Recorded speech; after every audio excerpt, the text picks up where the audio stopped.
Hey babes, welcome to the Happiness Heals channel. My name is Miss T. If you're new here, welcome, and if you're returning, welcome back. Today we're doing a budget with me in my budget by paycheck workbook on my paycheck bill tracker for my payday on July 10th, 2020. I'm going to be filling in my payday budget, which I include in the actual column of my bill tracker so that I can see exactly where my money will be going this pay period. I've created an estimated budget, which I put in the budget column for this week. I do have an unusual expense with a settlement payment that I need to make, and I've had to pull from my sinking funds in order to be able to make that payment. So I'm going to go back today, fill in all of my actual numbers in terms of what it is I plan to put aside for that payment, as well as all of my other expenses this pay period.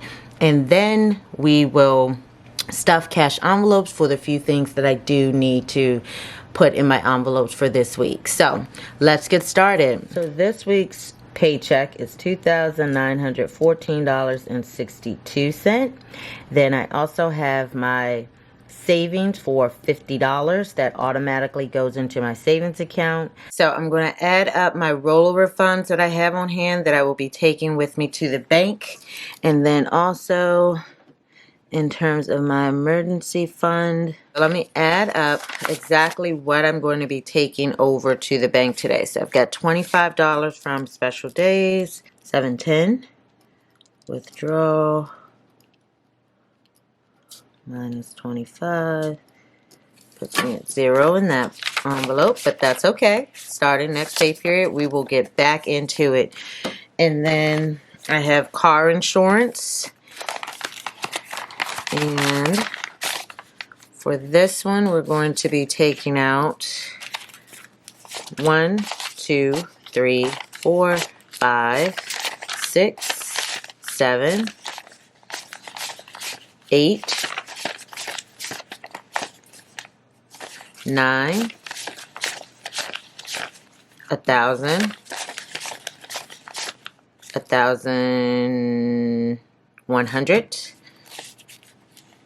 50, 1,170, 71, 72, 73, 74, 75, 76, 77, 78, 79, 80, 81, 82, 83, 84, 85, $1,186 will come out of my car insurance, and that matches my current balance.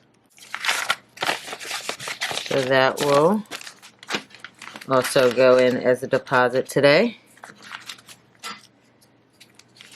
And then last but not least, my Christmas sinking fund. And I'm saving the gift cards, obviously. Those will continue to remain in my sinking fund. So I'm only taking out the cash. And that is 1, 2, 3, 4, 5, 6, 7, 8, 9, 1,000, 1,100, 1,200, 1,300, 1,400, 1,500,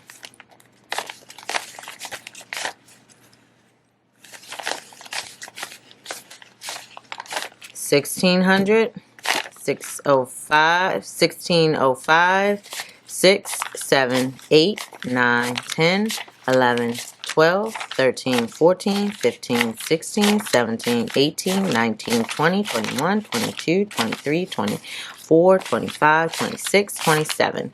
So $1,627.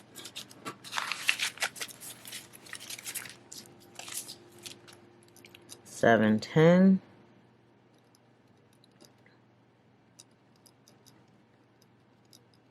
Draw minus 1,627.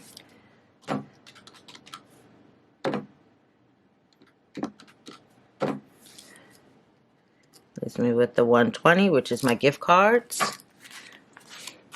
And those are all of my sinking funds that will go towards my balance. So Let me add up what those are in total. And then I also have $65 that my daughter gave me back from purchasing something with my card. And so that also will go into this week's amount. So that is $2,903 that will go in from rollover funds. And then for my emergency fund, I have pulled out money towards the $2,500 as well from my other online savings account.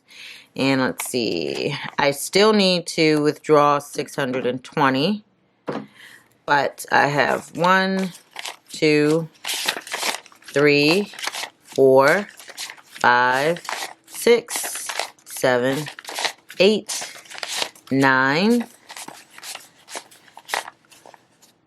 1,000,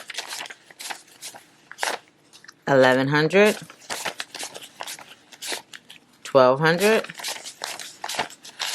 1,300, 1,400, 1,500,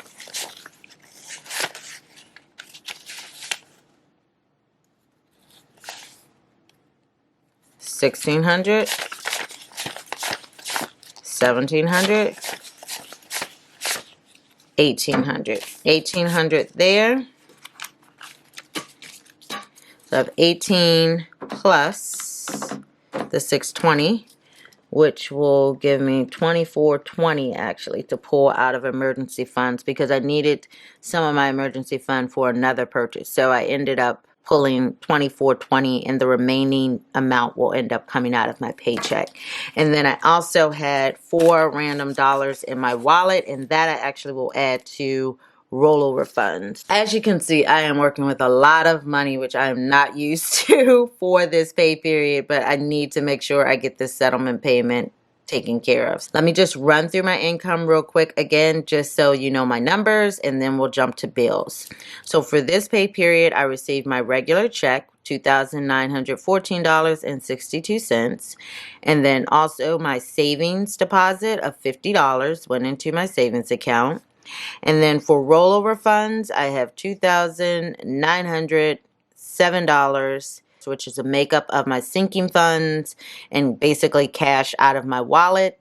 And then also my emergency fund, I ended up pulling $2,420 out of my account for that. So I'm going to take both of these amounts and deposit them in the bank to make sure that I can cover that settlement payment. Let me add up what all of my income is in total. $8,291.62 for my bills. I still have my household payment to make, $1,148.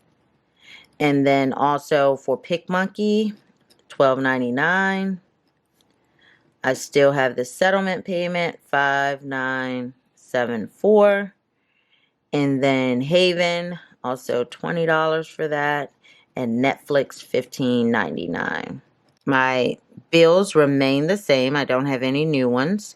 So my total there is $7,170.98. And then if I subtract my income, 8,291.62 minus 7,170.98 equals 1,120.64. Now, after evaluating what I wanted to prioritize this pay period, I've decided I'm actually going to put a little bit back towards my emergency fund because it's very important to me to maintain that, as well as my savings cushion. And since I already receive $50 that automatically goes towards those accounts, I'm going to just allocate $25 to each of them. Okay, so I'm going to take $25 and put towards emergency fund, and then $25 towards my savings cushion. And then I'm going to take $70, which is left, and put towards Christmas 2020. I'm not going to worry about anything for extra debt this pay period. I think I'm in a pretty good space with that right now, especially paying off this settlement payment. So actually, let me total that up. So for my sinking funds, my total will be $70 going towards Christmas. And then for my extra savings total, it will be $50 going towards my 2 savings accounts. I'm not putting anything towards extra debt this pay period. So if I subtract the 70 and 50 from the 120.64, I'm left with 1,000 even and 64 cents. My variable expenses, I wrote those out when I did my estimated budget. I have groceries, dining out, medical, pet, gas, car wash, charity, shopping, miscellaneous, my daughter's college preparations, and then also dry cleaning.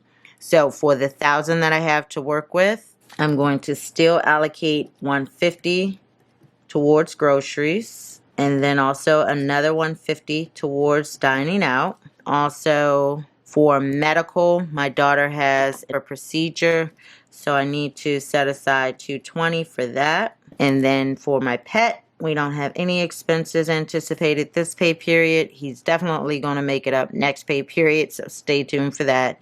And then gas, car wash, I always allocate $40 to that. For charity, we're going to keep that at 30. And then shopping, I'm going to allocate 80 for that. And then miscellaneous, I'll come back to that at the end actually. My daughter's college dorm expenses, we have to purchase some things for her to transition to college. That's $250. And then dry cleaning, we're doing $20 towards that. So that leaves me with 60, 64 for miscellaneous. Let me add those up real quick just to make sure my numbers are right.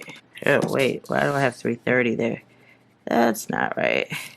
So this is my budget for this pay period. I'm going to zero it out to make sure that I have every dollar accounted for in my paycheck. So let's start at the top with income total, $8,291.62 minus my bill total, $7,170.98, which leaves me with $1,120.64.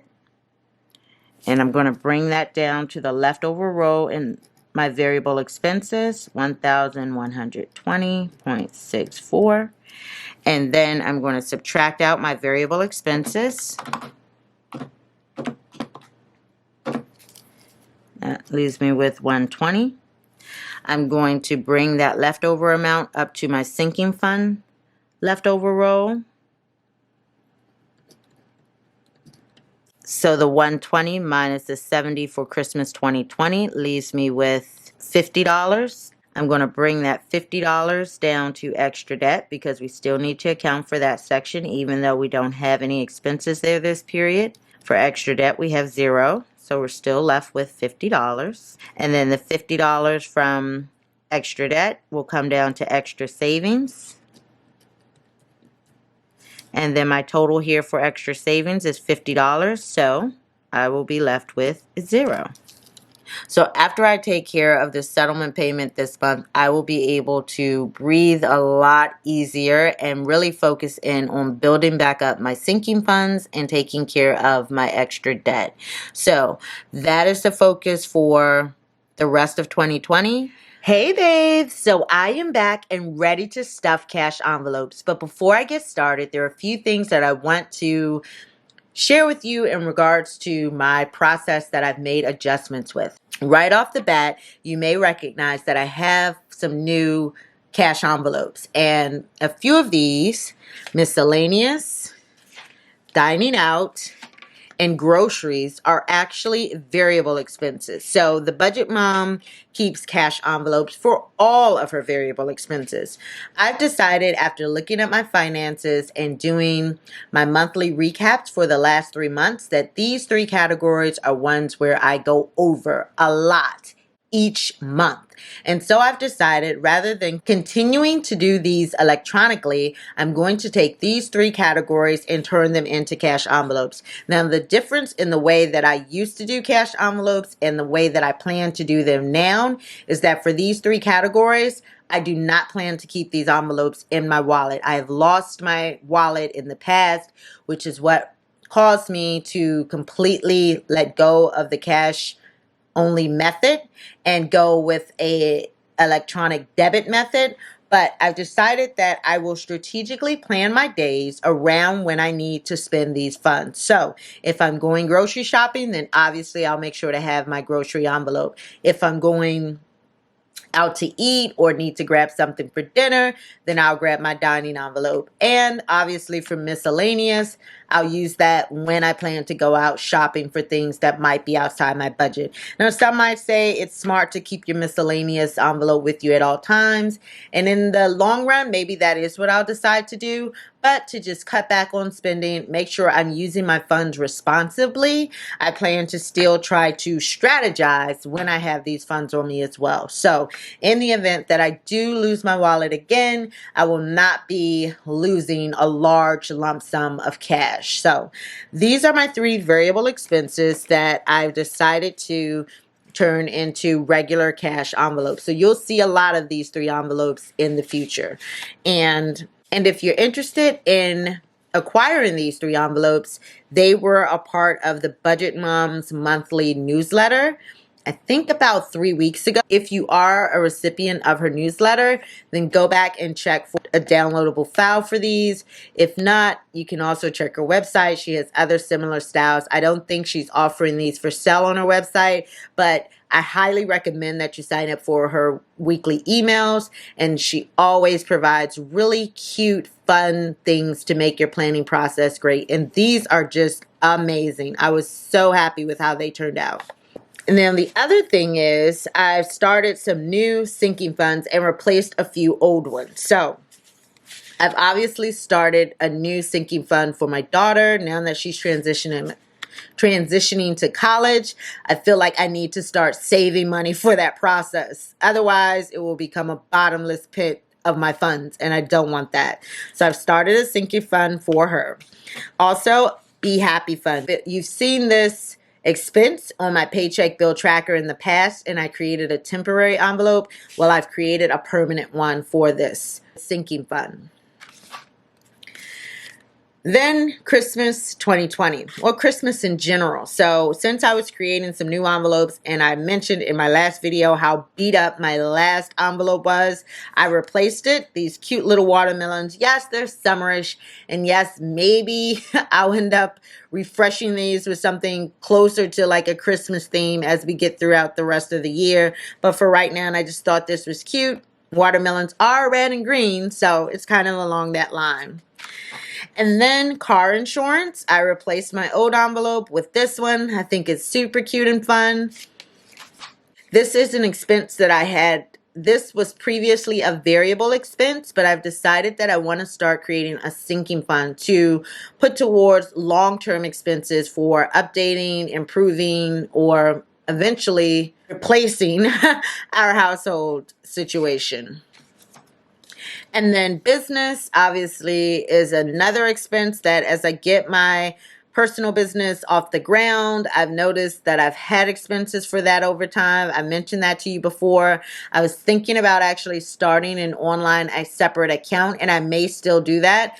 But before I really delve that far into investing in an account, I figured I needed to at least start putting towards like my nest egg to get my business off the ground. And in the meantime, I will also be working on getting an online account to be able to manage my business separate from my personal funds.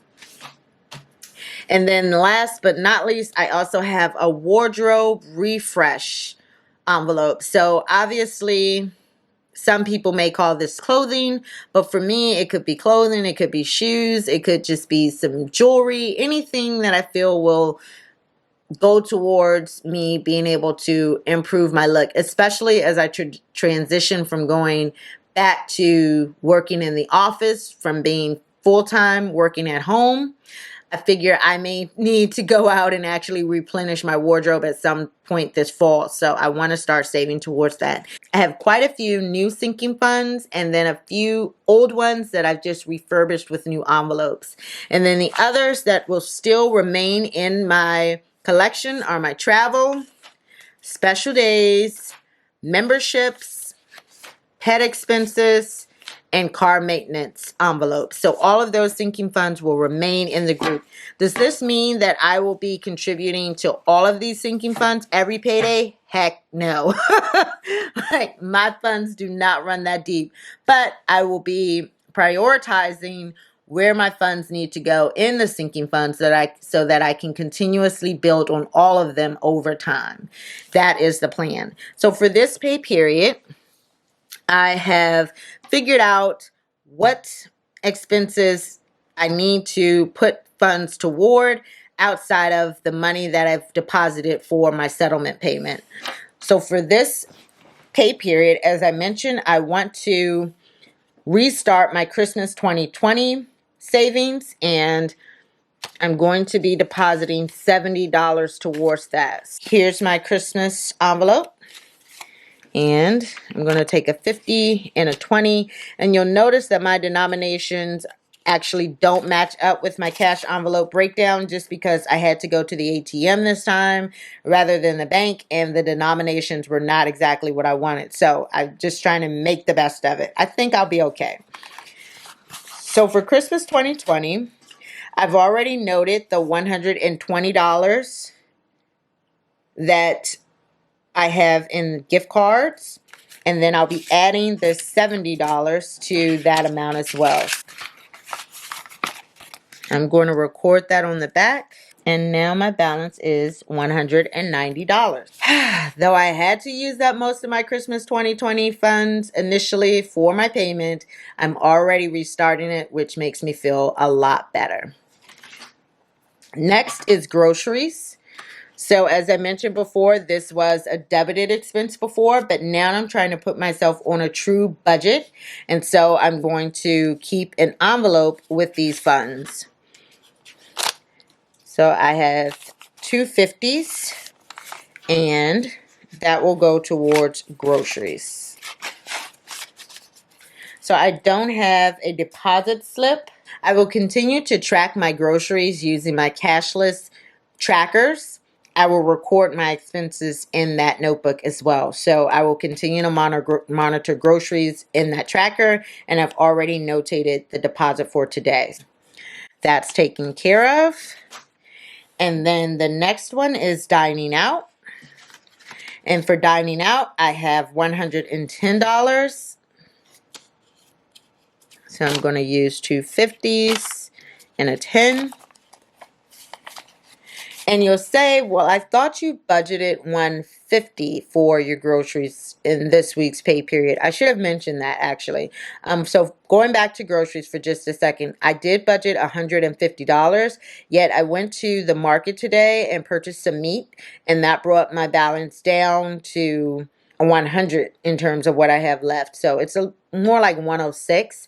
But for the purposes of withdrawing money, I just pulled 100, and the $6 will stay in my checking buffer. For dining out, it's the same thing. I originally budgeted $150. However, I ended up spending at Dunkin' Donuts today and then also at the market for some prepared foods. And so I have $110 left for my dining out expense. And I'm going to put that in my envelope.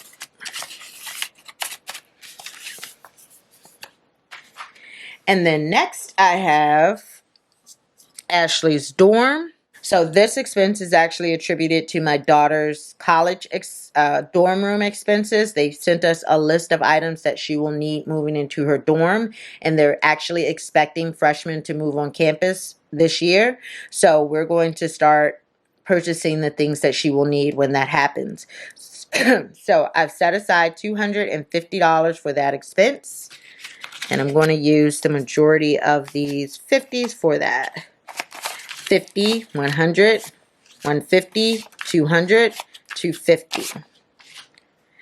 So I have 250 here, that I will actually be putting in the miscellaneous fund, and I will not be using these funds for anything. They are dedicated specifically for my daughter. So I will be tracking that in my cashless spending tracker in my miscellaneous category. And so I've also created a sinking fund for my daughter, and I'm putting $100 towards that this pay period. So that's 50, 70, 90, 100.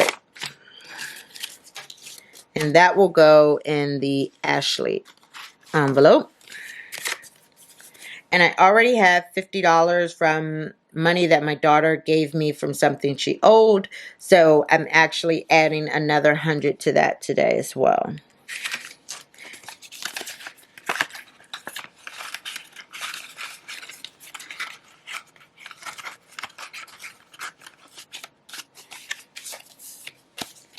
Okay, and so this $30 is actually extra because of what I had to pull out of the bank. So I'm going to actually take this back to the bank and deposit it over the weekend.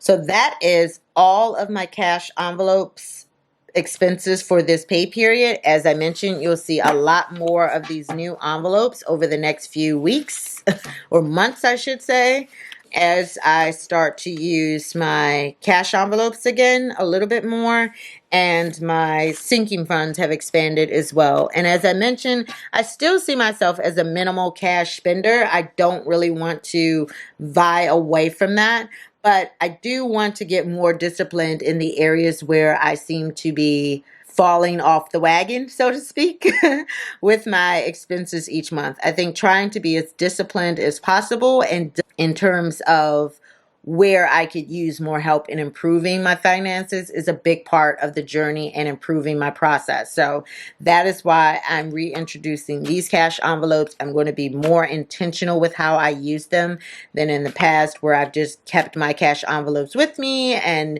traded between them and all those things like that before. I will not have more than 3 cash envelopes with me at any given point going forward, as far as I'm concerned at this point. So that is my plan. That is my cash envelope stuffing for this week. It was not quite as much as before, but as you can see, I have quite a lot of new categories. So there should be more cash envelope stuffing in the future for those that like that. I hope you enjoyed this budgeting session as much as I did. If you did, please give me a thumbs up.